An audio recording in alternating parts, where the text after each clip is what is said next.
makes it happen, Pete, and we'll just have him introduce the panel and get going. We'll do the panel part and then Q&A. Right on. Okay. You want us to kill the projector? All right, we'll see if we can do that. I want to hang a little applause. All right, hang on. I think they're doing that on purpose. Okay, so real quick, I want to thank Howard.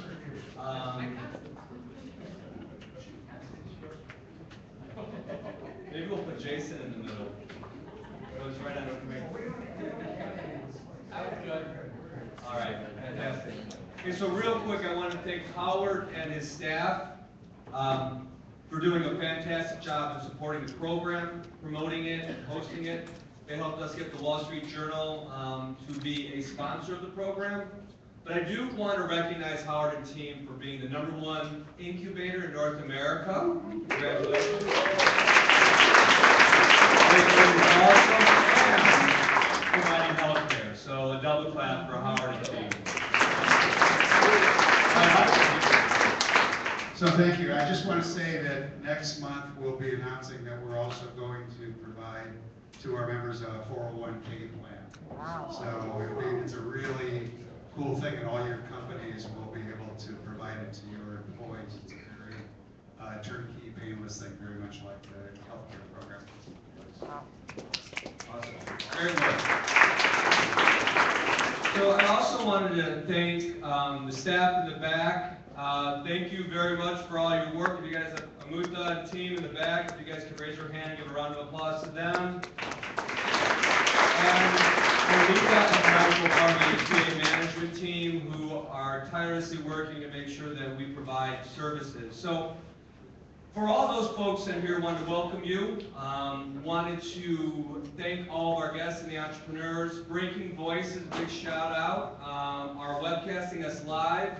And Alita and team has worked with the folks at University of Illinois to be simulcasting or broadcasting this, as well as Cincy, Indianapolis, and Detroit. We have partners that are actively watching this program. So panelists, make sure that you guys are on your best behavior as you're being recorded.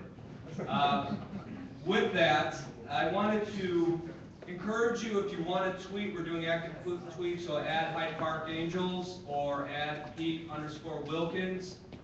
We'll be answering questions at the end from tweets that are provided. One of the things that a lot of folks that come in here have heard about Hyde Park Angels in one way or another, but not a lot of people know who Hyde Park Angels is or what we do. So I want to give you kind of a sense of that. I think that when you ask who is Hyde Park Angels, what we're doing is transforming early stage angel investing. And the way that we do that is we connect people with people.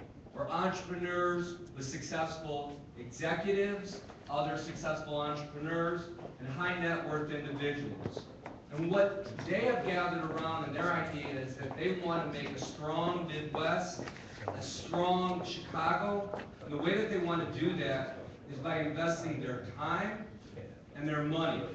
And the idea is that if we invest in entrepreneurs with our time and money, that will help them be successful and allow their companies to flourish, which will make Chicago stronger and the Midwest stronger.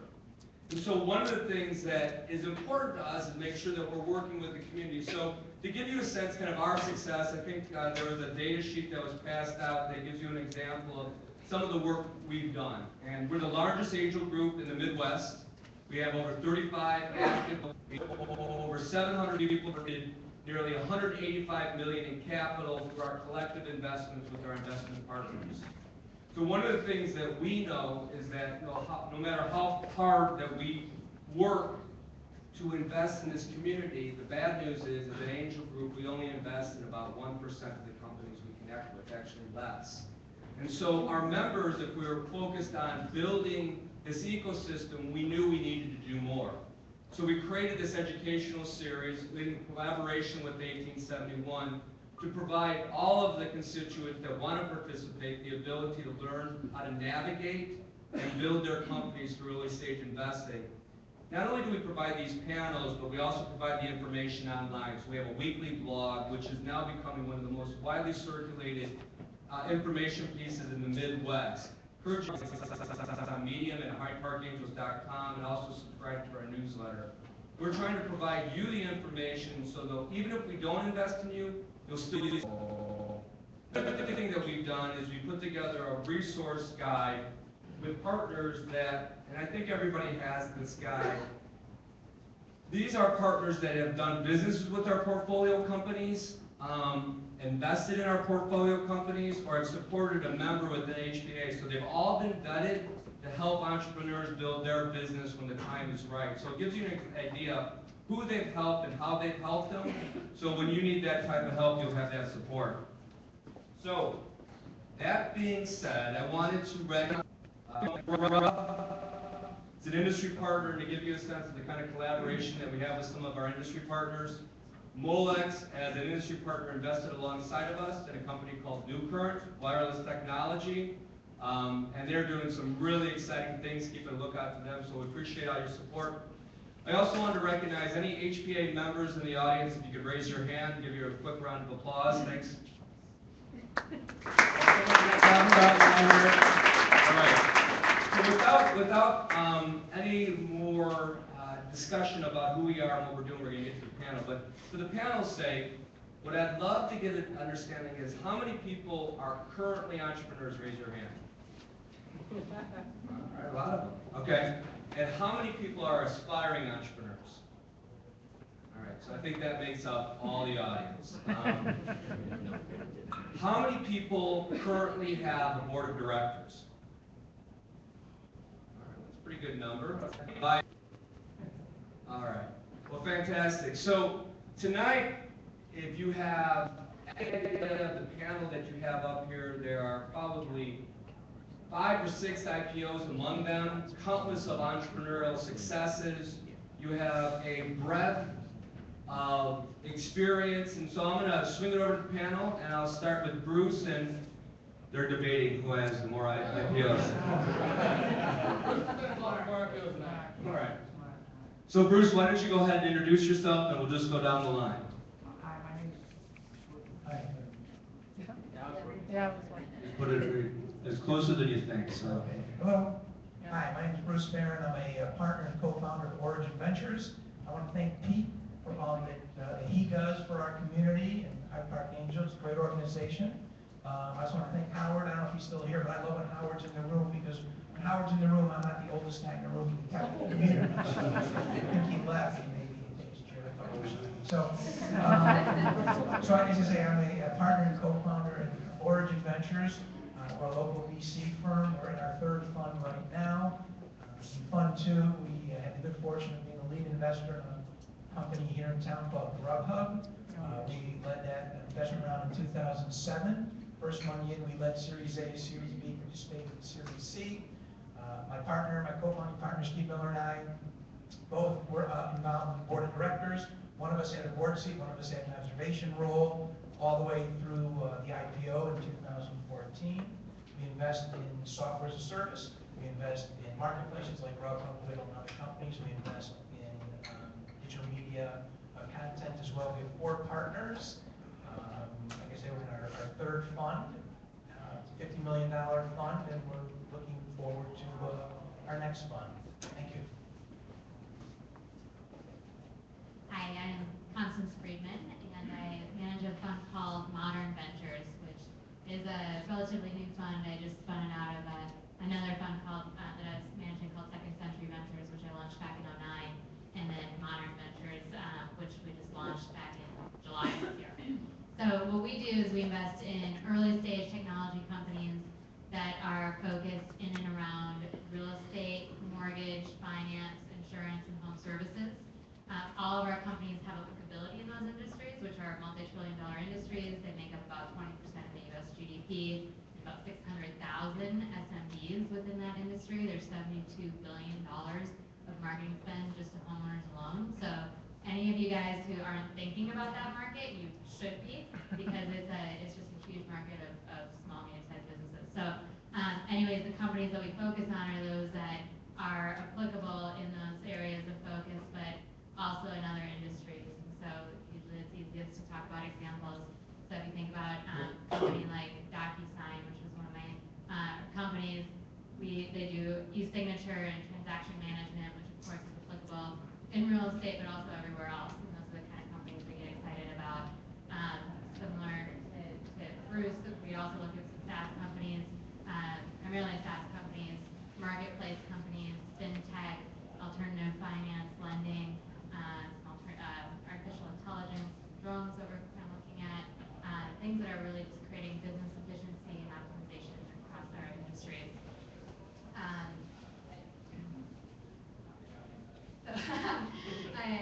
So It's always and we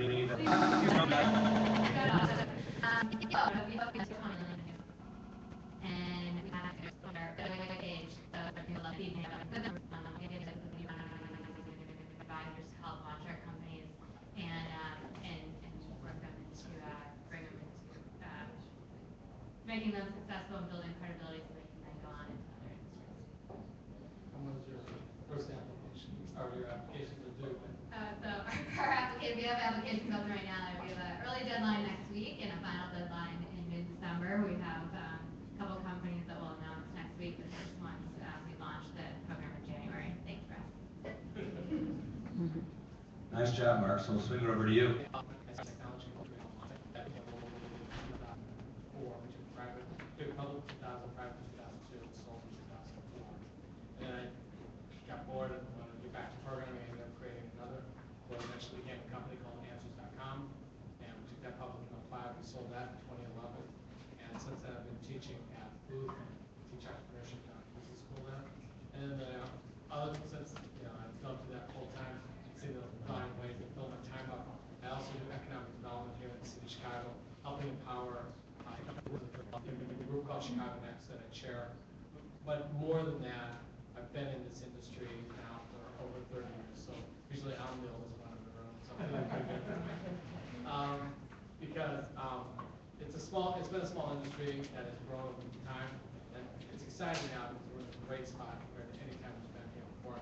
I've usually had a pretty good seat to see a lot of the wars that have gone on in terms of growth and challenges of different companies. But today I'm in a spot where I can see a lot of great companies. I've now invested in probably 70 to 75 different startups here in Chicago and the West. Some of them through Hyde Park Angels, which is a great niche that we just discussed. And I'm thrilled to be able to talk to you today. Thanks a lot. So I'm Corey Garrigle. I'm currently the CEO of a digital advertising ad tech company called Undertone, which happens to be based in New York, and I live here, so it's a pretty interesting commute. But we're an interesting example of a scaled private company owned by a private equity firm, but it wasn't about making more money. Find a lot of ways to keep back there. We've also got background on the executive teams of public companies. And it's just very interesting dealing with the startup side, a private equity run company, and public companies, how different your governance is and all of the corporate processes are. What's a rough act to follow there? Hey everybody, I'm Jason Kudush. I'm the CEO of Public Bid Software. Background-wise, I've been part of the Chicago tech community for a little over 2 decades now. Probably a lot more failures than successes, which is totally true of our business. Your mic's not on. It's on, brother. There's not a break all the way, but thank you. There. So yeah, I've been part of Chicago Tech for the better part of 2 decades. Is this thing going in now? Yeah. Hey, hello everybody. All right, so yeah, Jason Kudish, Chicago Tech, CEO, Public Good. Probably the things that I've done that I'm most well known for would be part of Orbitz. We took that from startup to IPO to private company back to IPO. That was interesting. And then joined this thing called Point that became Groupon.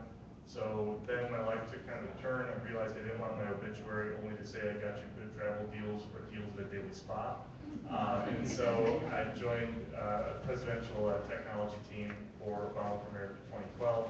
Traveled the country, saw how nonprofits use tech or didn't have any tech to use, and came out of that with some of my cohort there and decided to start Public Good, which is a company connecting really media foundations and news. The article you just read. So that's us. We're an HPA portfolio company to be here. Thank you both to 1871 for hosting, and Pete and Alita and HPA for being an amazing member of this community. Thanks, guys. So tonight, the program is going to be divided into 3 segments that we're going to try to weave through to tell a story about how to work with advisors, how that transitions to potentially a formal board, and then also how to deal with investors that aren't board members. All 3 things as you go through the life of your organization, if you choose to take capital, will be something you should be aware of. And at the end, we're going to answer a few questions. We'll spend probably 15 minutes or so answering questions. So I have found that as an early entrepreneur, many early entrepreneurs, as they're starting to invest, it confused the difference between what is an advisor, what is a board member, and then what is the difference between a board member and investor. So Bruce, being the best looking out of the group, I know there's a competition who is the oldest, but we're going with, oh yeah, that's true, no doubt, no doubt. All right, but Bruce, if I could go ahead and swing it over to you and define those 3 for our discussion purposes tonight. Thanks, Pete. So let's start with investors. Investors are individuals, entities who take ownership of the company by writing a check or transferring money. So I don't use the word investment, I'm talking about investors. I use the word to define it. So they are shareholders by virtue of putting money into the company in exchange for stock in the company or debt of the company. And there's different types of investors. We'll just make it simple. We'll talk about passive investors and active investors. So passive investors are people who will be stockholders and will have no influence over what happens with the company. When you invest in a public stock and you own stock in any public company, you're a passive investor in that company. You have no impact on what happens with that company. Active investors are how we like to characterize ourselves as venture investors, where we'll take a stake in the company and we'll also get actively involved. And we want to see if our money that we invest in the company, together with our experience and our involvement with the company, we can leverage those 2 elements to make companies more successful. So that's how I characterize investors. Advisors are people who are utilized by companies, by management teams to help them provide some solution. There's a need in the company, and there's somebody who, not an investor, but somebody who is known to be experienced and an expert in a field, can lend their expertise and experience to help entrepreneurs and help companies grow. So maybe somebody who you know, somebody who you network with and you find and you meet, and if you need some help, you can shoot them an email, call them up and say, hey, there's a situation with the market executive and advising us, and we'll run together and see how what the area of need for an organization. Then board of directors are members of the board of directors are people who have governance responsibilities. They have fiduciary responsibilities. The board of directors is elected by the shareholders. And sometimes you'll have shareholder agreements that have specific requirements that certain people will represent certain shareholder groups and are mandated to have seats on the board of directors. So members of the board of directors each have a fiduciary responsibility to all of the shareholders, whether they have a specific shareholder group who elect them or not. But you are fiduciarily responsible to all shareholders. You're elected by the shareholders, and you have a role in governance of the company. You elect the officers of the company. The bylaws reflect what your duties and roles are as members of the board of directors. And in building a board of directors, typically a board of directors is constituted with some investors and some independent directors and some members of the management team as well. So the board of directors, again, the key factor is that they're a part of governance. They serve in the function of an advisor as well. So they'll add value in a variety of areas and areas of expertise. But in addition to being an advisor, they'll also have that fiduciary responsibility and have that role in governance, where they'll be voting on corporate actions, and electing the officers, and Summary too, I think investors get equity, board members get a level of control, and advisors provide a level of direction that might be complemented with all 3. So with that, maybe there's a couple of areas, as Bruce was explaining, that if you were talking to the entrepreneurs one-on-one in the audience, that you might say, hey, here is one thing you should look for as you're looking for an advisor. So Mark, I'll go to you. When you've decided that you have a gap in a certain area, or you want to strengthen your approach to the market, what do you look for in an advisor to add them to help you build your business? Well, when you first start working with someone, I'd suggest that you, rather than immediately go out and put them on your board, or start to work with them. And by giving them advice from their experience that will help you grow your business, and they get, at first, it's a feel good that they're helping an entrepreneur grow his or her business. Because once you start to make the move into taking on outside investors, once you take on an outside investor, you have to put together a board of directors. Once you put together a board of directors, your life changes as an entrepreneur. A lot of times entrepreneurs, when they're starting up, think, you know, my company, I'm going to do whatever I want. Once you take on a board of directors, the CEO, the president, all report to the board. Do some stupid stuff that's not in the best interest of the shareholder, even if you are a large shareholder, you can be removed from that position. And I think that's usually a shocker to a lot of entrepreneurs, that they basically can't do it. So my take is, when you start working with someone, before you get to that level of commitment with them, use them as an advisor. And the best way to get an advisor is networking. That you have a list of what their advice, and they will say, I want to get so-and-so as an advisor, but they have no way to connect them. You want to find someone who's aspirational, but that you can actually reach out and work to. And then you have to work the relationship. And you have to make sure that they're aware. You can't just show up and say, I have 3 questions today, boom, boom, boom. You have to make sure they understand your business well enough so that they can give you the answers to your questions in context to what's going on with the business. So you have to have an open line of dialogue and communication. So it takes some work to work with an advisor, but the theory now is in information. And advisors to do it.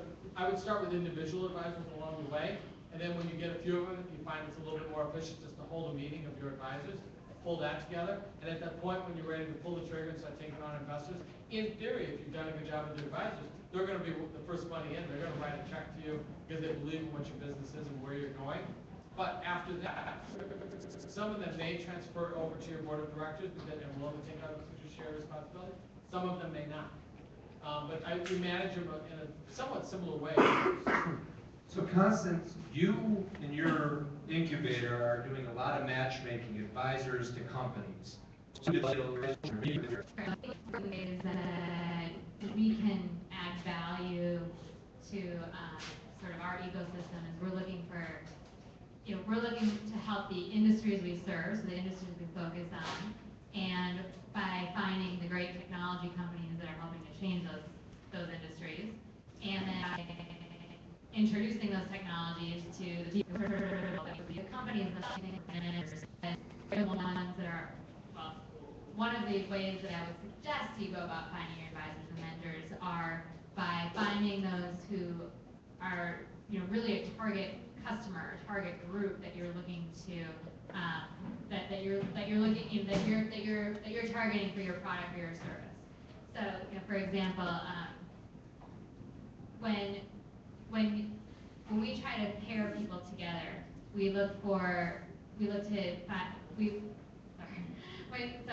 asked what the best kind of coaching for the mentors are. So for the mentors, we say, look, listen to these companies' pitches, help them think strategically how to approach your markets. And while they're telling you strategically how to approach their markets, of course they're thinking themselves, well, is this a product or service that would be good for me? And so we like to tell people to try to find those advisors that are going to potentially use your product, not only because they'll have the best advice for you, but because they also potentially take ownership in helping you get there. It does, and I think that, what I've heard from a number of folks saying is that you need to be strategic. You might have functional areas that you need advice in. You might need market experience that you need advice in. What your needs are, and then finding credible folks to actually surround yourselves becomes important. So we'll swing over and ask Jason, from an entrepreneurial perspective, you wake up and you decide that you're starting to build your advisory group. What do you look for? So our team is really strong in like technology and design. So the first people, and we said, let's talk to capital folks and let's talk to business development people, let's talk to marketing people. And I think everything that everybody said up here is absolutely right. You start to build those relationships. You don't really have them in clear buckets. This is an advisor, this is an investor, this is a board member. You may end up flipping those relationships as you go. We had several advisors become investors. We've had a few become board members. We've had some be board observers. And it's all about sort of how the relationship goes. And so I think one of the things I learned sometimes the hard way is that it's always sort of a job interview. We've got somebody else who's an advisor who's about to come on as our head of product. And so it's like you're always creating these relationships, and basically what you're trying to do is find the areas where you're weakest, find people whom you have some kind of resonance with, and actually start to work together and form a real relationship. Either have them prepared and already have sent them the wait time to that meeting, so that you've gotten as much context to up front. And I think designing how your team is scaling or what the needs of the business are. And just to double down on something that Constance said, I think it's amazing to have a customer advisory board. So these could either be the people that would eventually be your customers, or they could be your customers today. And as you're starting to roll out features or approach different aspects of the market, really engaging with them in the process. You said you need feedback on how whatever process works, the sales process, the implementation process, or whatever, can be really invaluable, and it just gives you a lot of great intelligence. So, Sorry, and suddenly you go back to them 3-6 months later and you say that you've done all the things that they suggest. Suddenly, Startup, right? We still have 2 different customer advisory boards, right? We still gather them regularly. We've found a couple of pieces of success. One is know what you want out of the meeting. When you go into a meeting with the customer advisory board in particular, they're really giving you their time, and they're really to help your company in ways others aren't. They're going to get almost nothing else, but they're usually fine. They're good over learning about your competitors. So not only learn about your product, you also learn about the competitive products they've looked at as well. So it's not just an early stage, it's something they stay with your company its whole life. so I think that's a tweetable. I love it.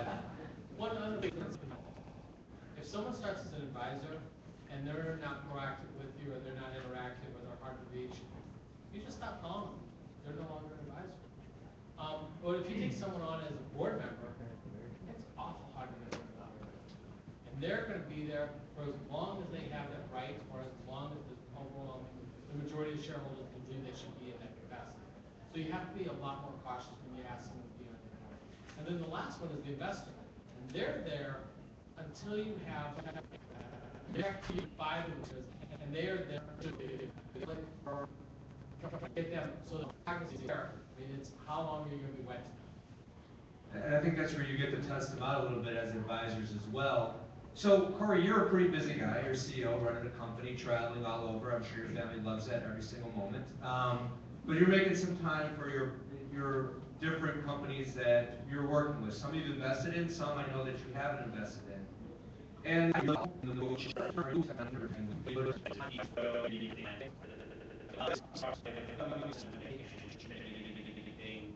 implemented things, well, then this isn't working for either of us because I'm not doing anything of value for you. Or you're not taking advice and I'm not going to be useful because you're not listening to the way I'm providing input, right? So you want to see them forward momentum. The other is, and this becomes hard, so pivoting and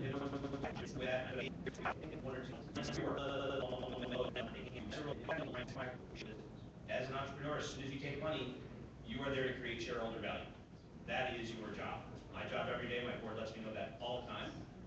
And, in a very soft and friendly way too, right? yeah, like that's how board meeting starts. So yeah. So that's really it. Is make sure you're prepared. Make sure that if they're showing progress or that the advice is working, or if it's not working, tell me what isn't working. And then as you're going through your thoughts, I want to understand how you're going through it. What are you thinking? How are you getting there? One of the things I think to be cognizant when you're an entrepreneur is when you're sitting down and talking with them, words like I think or I feel are nice. We tested this and this and this is our facts. And then you can begin to make rational decisions. Because I think once you start growing, it's nice when it's a person of one, but once you start growing it into a team of many, you can't manage by just the whim of the day, or as we sometimes call ADHD management. Oh, look, something new shiny over there, I gotta go over there. You can't do that. You have to be in a situation where you methodically approach the market. If you've got some feedback that says we should change something, change it. Then if the results show you should do it, then methodically move towards it. I think that you're hearing everyone say, so once you find an advisor, and the advisor has a specific role that you've designated, now your responsibility as an entrepreneur is to come prepared to show them what you are looking to do and what you're asking them to support. And then subsequent meetings, you want to see progress based with evidence and logic in what they're doing. So is there a format that they can do that? What's the most efficient way to communicate that, especially if you have a quarterly meeting or a monthly meeting? Does anybody have perspective on that? Sure. So what we tend to do is we meet with our sort of non-customer advisor, which is basically subject matter expert advisors once a month. We tend to have meetings on site in our office. We generally prepare because we'll also prepare some kind of question for them. So either situation and we try this didn't work. We're trying to through this on the landing page, we get this kind of a click through. What have you seen be successful here? For us, for our market, from about is really difficult. Right? You've got to get liquidity out of at least one side of the marketplace and bring the other side in. So looking at some of the tried and true techniques from other companies, how did you do that? What did you do to go about doing it? What worked for you and what didn't? And a lot of times it's a lot of the subtleties. For us, we do a lot with open data, and so we can get a lot of basic data together. But it's learning about the marketing or learning about the business development that got it richer downstream and showing, again, progress against the bigger goal of, hey, it's liquidity for one side of the market. How do we get there? What is the plan? What are the milestones? And are we getting it? I want to build on a couple of things said down here, Corey. Bless you, Mark. Being a member of the board of directors is a two-way street. Just like Corey said that he wants the entrepreneur to be prepared. You as an entrepreneur, you want your board members and advisors to be prepared too. A board meeting should not be an opportunity for the management and the CEO to get up there and go over information. The best board meetings that we participate in are board meetings where the financial data is sent to the board on a regular basis. And it's our responsibility to come to the board meeting understanding where all the financial information is, being knowledgeable. So it's most productive, like Corey said, prepare us. Given we're responsible, come to the board meeting where we can ask questions and we can get into the nuts and bolts of what levers, what information are we gleaning from this that can help to make the business decisions to best use that time in board meetings and advisory meetings for the team. Do our homework. We need to help formats. We help prepare formats for the information. Because the information, we want to make sure that management is providing information they need to run the business. If they're just providing information that we're going to use and it's not helping them to run the business, that's a lose-lose. We want to be in a situation where it's a win-win, where the information will help them to develop that information that they're going to use to make their business decisions and judgments, because that's what financial information is about, and that's why you track it. And we want to make sure that we walk into the meeting knowledgeable of all that we're all making the decisions. And so, I was just going to say that your meeting, monthly or your quarterly, whatever your frequency is, at the end of the meeting, you have a collective sense of the 3, 4, maximum 5 goals that you want to achieve between the end of that meeting and the next meeting. And everyone's on the same page that those are the most important priorities. And then, like Bruce said, you report on those. So when you come to the next meeting, it's not that you're going over those, and it's got to be analytical. It can't be fluff. And we did some really cool power campaigns. So the strategic goals about what you do about that information, what you do about the sweet stuff that you got. And at the end, you have your 3, 4, 5 goals that you go for the next time. And the other thing around that is just that not only should you have a goal, so that's an important thing people forget to do. excellent ad. I'm glad that I didn't push forward. So just a quick summary here. So once it's a relationship, and in a good relationship, both people contribute. And so the expectations of you should have for your advisors is that they're going to come prepared and prepared to act, but in return, you need to do the same thing. creating a format that is somewhat standard so you can show progress becomes very important, and understanding action that you, so there are all on a regular basis. So one of the things that I know is that investors sometimes look at who's on an advisory board.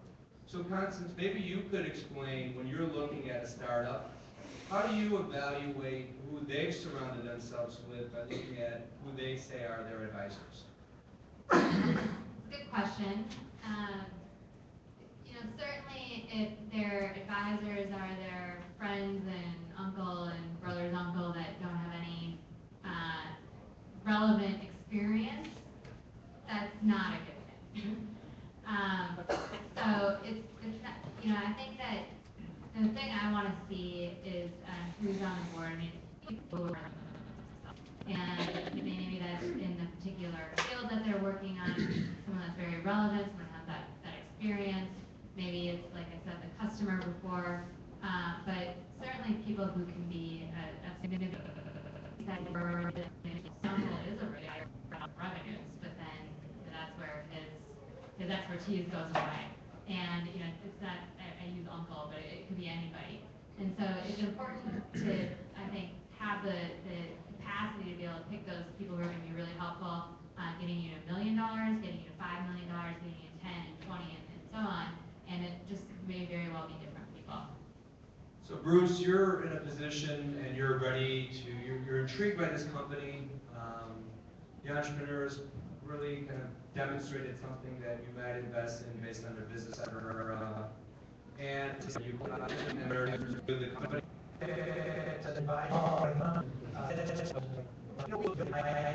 Is find people who are different, who have different perspectives, who have different business acumen, who understand different areas. Try to find people who supplement your weaknesses.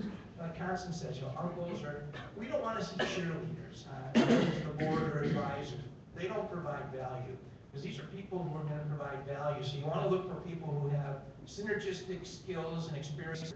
They present who their advisors are. We talk to them and do our due diligence and make sure that all these people have the qualifications and are going to be adding value, because there's an opportunity cost.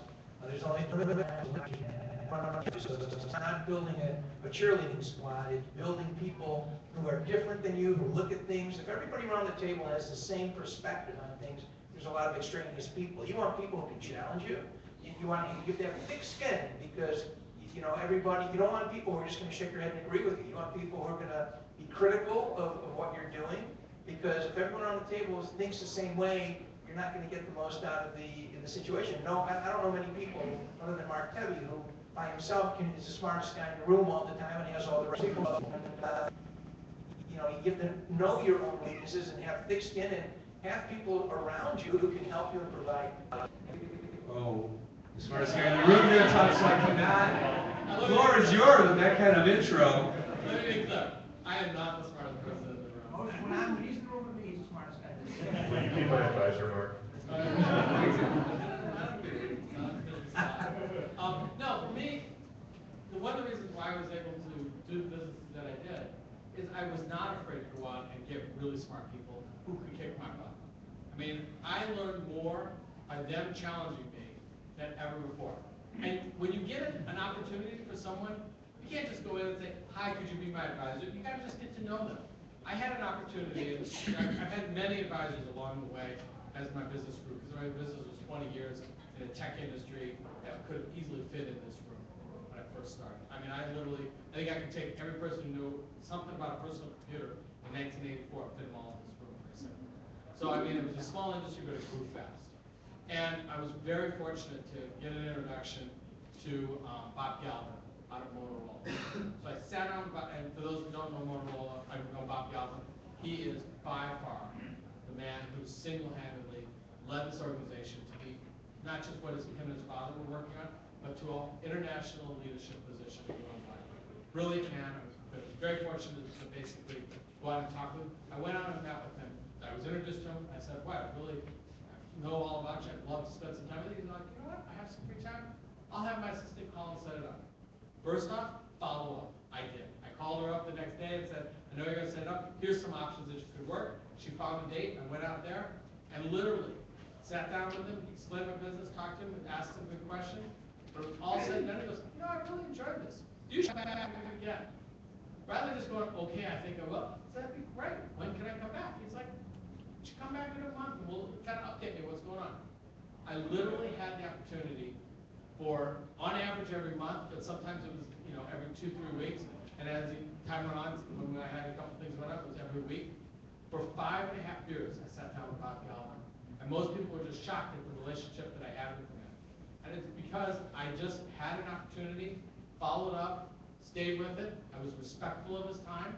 I was very respectful. I never, in any situation, whether I'm an advisor or I was working with one of my advisors, I never wanted to surprise them with facts. I'd always get prepared.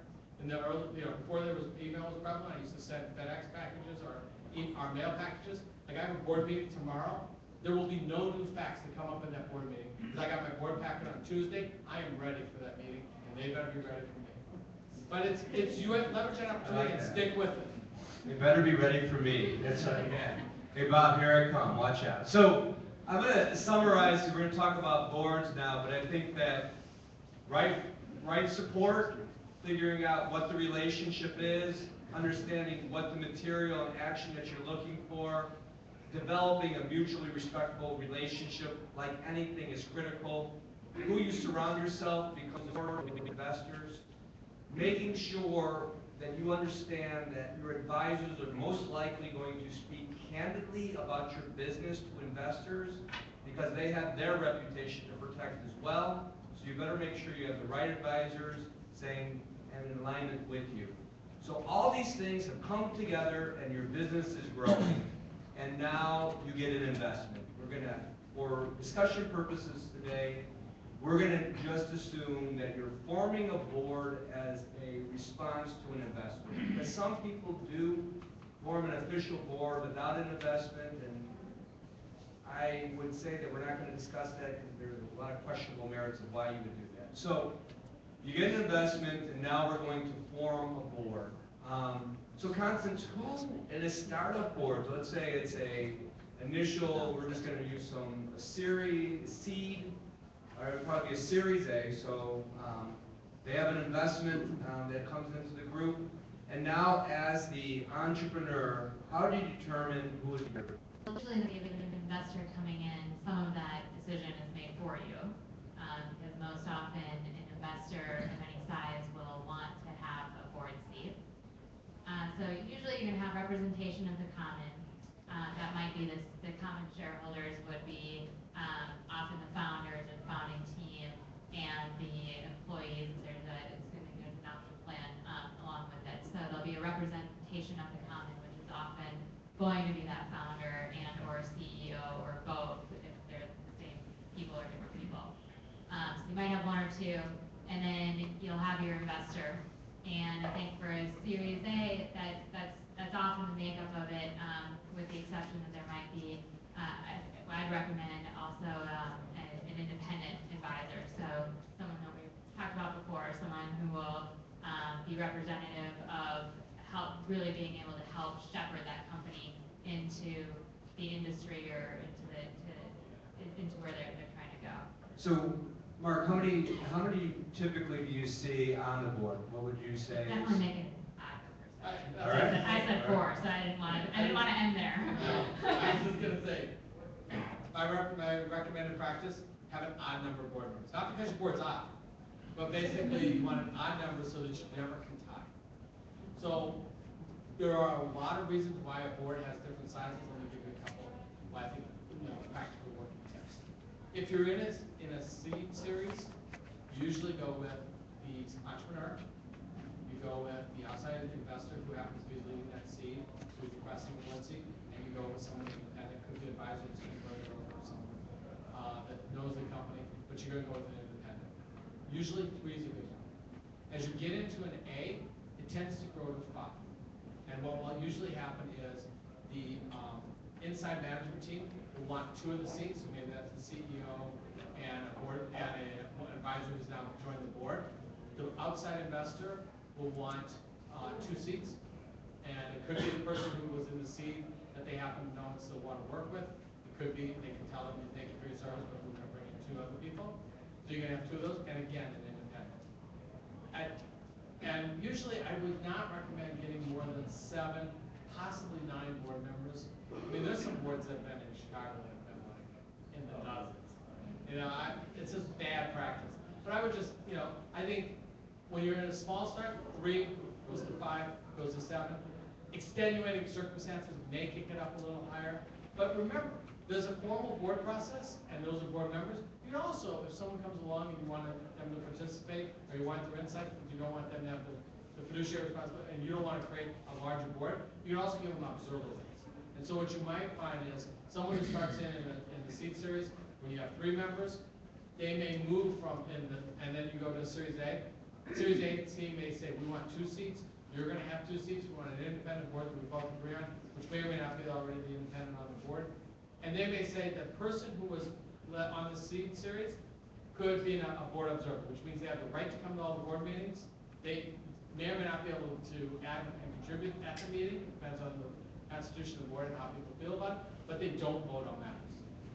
So one of the things for the group, so 3 or 5, odd number, we're talking about voting, what we've heard, and I think everybody would agree, in general, conditions. I mean, there's a lot of unique situations where this isn't exactly how it happened, but there's going to be representation of the founder, representation of the other, the board for the business. So many times when you're constructing that, you want to have different perspectives. Sometimes there will be different perspectives of the investor versus the operator or the founder. And therefore, there is an independent that is providing insights along those lines. So that is why when we're talking about 2 from the founder or 2 from the investor and 1 independent, that's a lot of the logic that is presented and why you're doing that. Because boards equal control. Boards make big decisions around strategy, governance, policy, investments, etc. There, guys? Including salary of the CEO and all the key executives. I mean, the board, the key executive, the CEO can make a recommendation for the officers of the company as to what they get. It has to be approved by the board of directors. And conversely, the CEO can say, you know what, I'm a little light in the wallet. I think I'm just going to kick my salary up from $45,000 to $60,000, starting on the 1st of the month. Can't be done once you have a board of directors. Has to go through the board of directors to get approved. Same thing with giving out options. So-and-so comes in and grumbles that they aren't getting enough and they're going to quit unless they get more options. Got to go through the board of directors. So a board of directors is a great asset, and it's obviously a great way to grow your business, but it does come with some responsibility that impedes the ability for the entrepreneur to, quote, run their business. You have to be cognizant. So Jason, as an entrepreneur, what do you feel an independent board member provides you as in your startup? Sure. So, and for us, it's a little bit different because we're a benefit corporation. So we actually are a seed stage company, but we actually have a board of 5 because we also have somebody who's responsible to evaluate if we're meeting our social mission. So we have an investment rep, we have directors looking at the social mission, and then we have an independent. And for us, the independent is just somebody, in our view, who has marketplace experience with a high-tech startup, who can just sort of sit there and take a really level viewpoint. You know, it is the role of each one of the other board members to represent and advocate for their point of view. You know, so the financial or the investor is there to represent the concerns of the investors and represent their part. And somebody else is there, in our case, to represent sort of the mission-oriented aspect of the business. And so the independent person really has to function as somebody just from a little bit higher level, saying, look, just looking at the business and generally where it stands and where the market is going, this is the perspective we have. Excellent. So Bruce, there is a company that you mentioned, Grubhub, and they had a great idea. But when you guys started to invest, I think you reached out to Chuck Templeton. Maybe you could explain, and for those that don't know Chuck Templeton, your logic and why you did that and why that ended up being pretty helpful.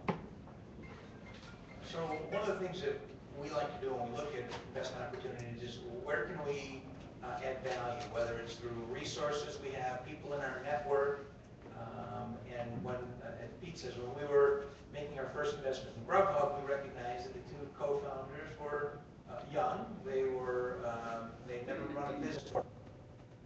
This was their first opportunity to run a business. And my co-founding partner, Steve, and I, we knew Chuck Templeton. Chuck was the founder of Open Table. He moved here from the Bay Area after founding Open Table. And we had met Chuck and established a nice relationship with Chuck over the years. And we asked Chuck if he'd be interested in participating with Grubhub. Explain what Grubhub was. It's a two-sided marketplace, consumers, restaurants.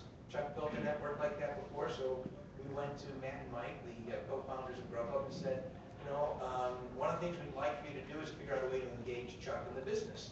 And we think that it would be helpful if Chuck would be an advisor, possibly a member of the board of directors. It will help us to feel comfortable writing a check and making that first investment in your company. And they met, and Chuck became the first chairman of the board. So you see on the board of directors. He worked 2 days a week as an advisor to Grubhub.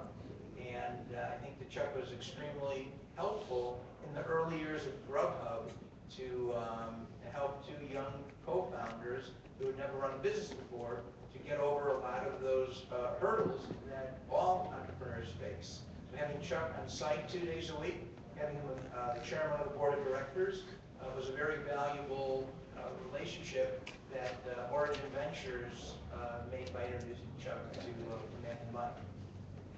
Excellent. So when you're on the board, Corey, a lot of people, it's like we mentioned across the panel that the advisors do not have a fiduciary responsibility. In many ways, that's management of the organization. You are ultimately responsible.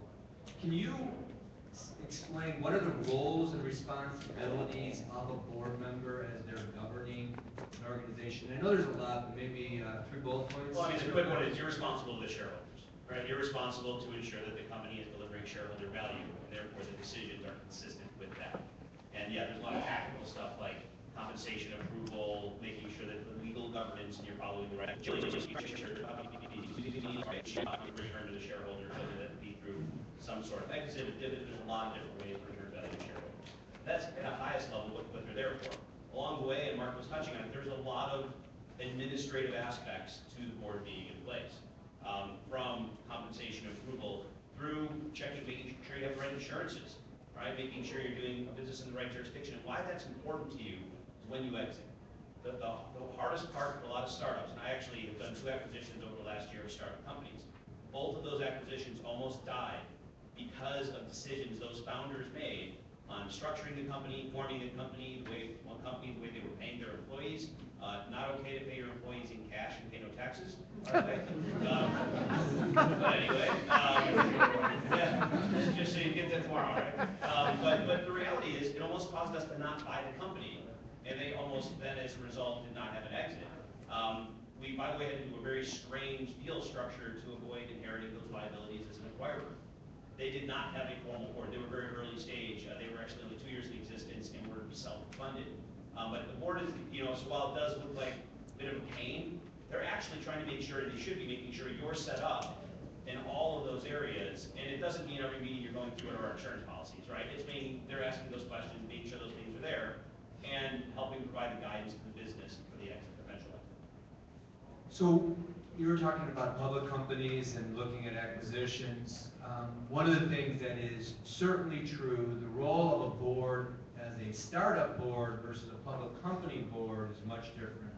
So Mark, with 2 IPOs, what would add a lot of experience? What's the difference between a startup board and a public board? I say, how much time you got, man? That's all right. So 5 bullet points.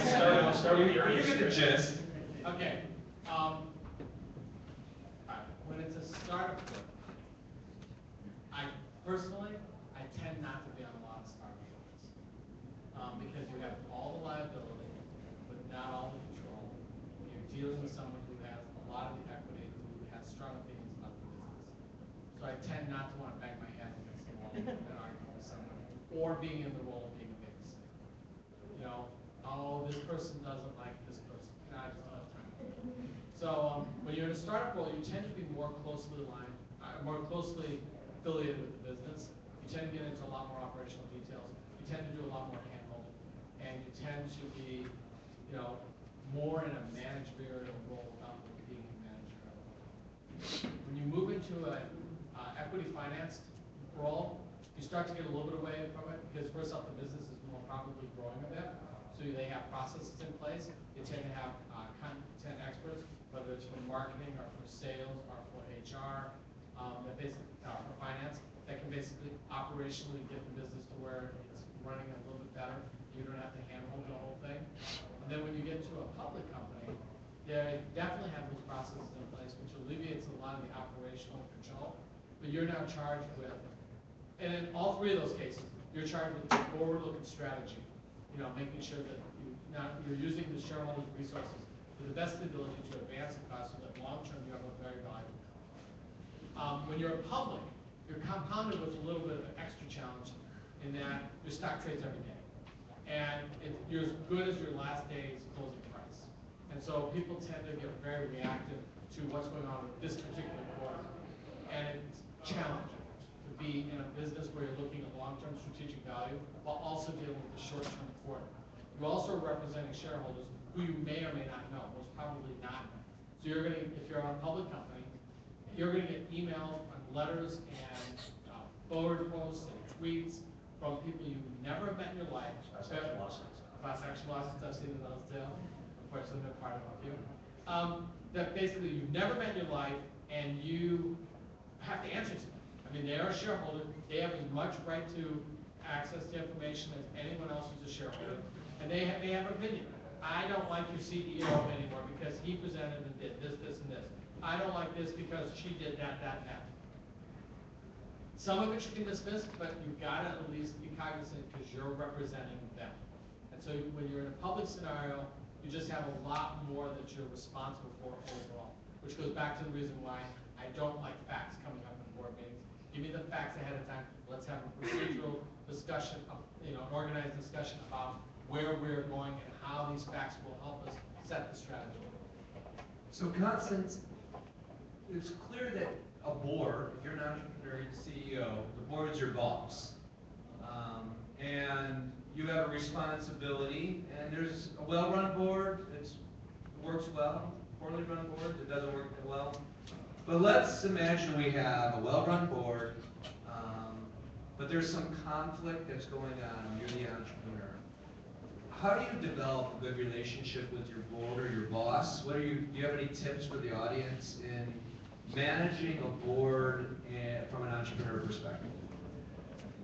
I definitely don't recommend bringing anything to vote that you don't already know the outcome. So what that means is you need to socialize all the major issues, all the major problems before that board meeting. So that means contacting each of your board members, it means telling them your views on things, it means trying to get a sense of whether they're in or they're out. And if they're out, you're trying to get them in, then figure out the things that you need to do to get them in, or decide that everything's out. So you don't want to, I guess, the goal is not to have the conflict. You're not ready. So you try to get as much outside of the board so that when you get to that board meeting, everybody's on the same page. Because having a board in conflict is not going to be conducive, or it's not going to be good for anything to help the company or the health of the organization overall. So definitely recommend socializing the issues. If there's conflicts among the board, it's solving them offline or getting someone to mediate to help you do that. Well, you really say it's elbow grease. It's time, it's effort, it's communicating with them regularly. It's really just it's a time thing, right? Put the time into it is the only, not another way. So it's going back to building relationships, and so sometimes in those relationships, you're rooting for an entrepreneur. Bruce, from your perspective, is it difficult to separate the personal relationship with the professional relationship when you have to make decisions, and maybe some insights along those lines? I learned very early on in my business career about personal relationships and being a member of the board of directors. I was actually on the board of a public company early on in my career. And the chairman of the board was my father-in-law. And I had to vote on whether or not he should be retained as the CEO of the business. And all the evidence, I collected a lot of evidence. I spoke to the whole senior management team. And unfortunately, this was a public company. So as Mark, you don't know the shareholders. You have fiduciary responsibility. All of the data that I collected pointed me to the decision that he should be removed as the CEO. So needless to say, that Thanksgiving dinner after I had to vote, what I thought was in the best interest of the shareholders was not a comfortable situation. But I learned early on, and I spoke to the attorneys, and I did all of my homework and due diligence, that those relationships, you have to separate yourself from a personal relationship and a business relationship. And it's not always easy to do. In my case, I learned early on that my primary responsibility was to my shareholders and the public shareholders, and was not to my father-in-law. And managing a venture capital fund, you really, when you invest in a company, you like everybody. You like the CEO. You want to like them. You have to like them if you're going to make that investment. But sometimes things change, and we've had to replace CEOs. It's a very difficult situation. We like these people, but again, our fiduciary responsibility is to the shareholders. We have responsibility to our limited partners who are our investors, and we have to get returns back to them. So it's a major responsibility that we all take to separate our relationships and our friendships with people who we are their boss of by being members of the board of directors, and making sure that we always keep in our mind in the forefront that our primary responsibility is our fiduciary responsibility, and it's responsible to them too, as we try to explain to them. You're an owner of this company, and the best outcome for you is not necessarily running the company, but it's at exit, how do you maximize the value? So we're on the same team. We may think differently. We may think the pathway to ultimate maximization of return is a different pathway, but understand that even if we think we're going to have to, or if we want to replace you at this time, if we're right, it's in your best interest to have this happen, because at the end of the day, your stock is going to be worth more money. But again, when you're dealing with people and relationships and egos, there's a lot of things that happen in between there. But it's a responsibility we take very, very seriously, and the ultimate goal is maximization of the value of that company, and whatever we have to do to get there. I don't want to sound ruthless, but it's keeping in mind that it's in everybody's best interest to get to that stage. And it's also your responsibility, because if it's proven that you're not acting on the best interest of the shareholders, then you have a possibility, there's legal consequences, correct? So you get some bad news, Jason, from a board member that says they don't like what you're doing and this is what you should do. How do you have to address it from an entrepreneur? Do you have to step back and listen to that and determine what you're going to do because they are your boss? How do you react? Sure. So, yeah, first of all, I think everything, just double down what Bruce said, is absolutely right. You kind of have to think about it in terms of those Warner Brothers cartoons, remember like Wile E. Coyote and the Sheepdog, right? They go about trying to kill each other all day, and at the end of the day they punch the clock.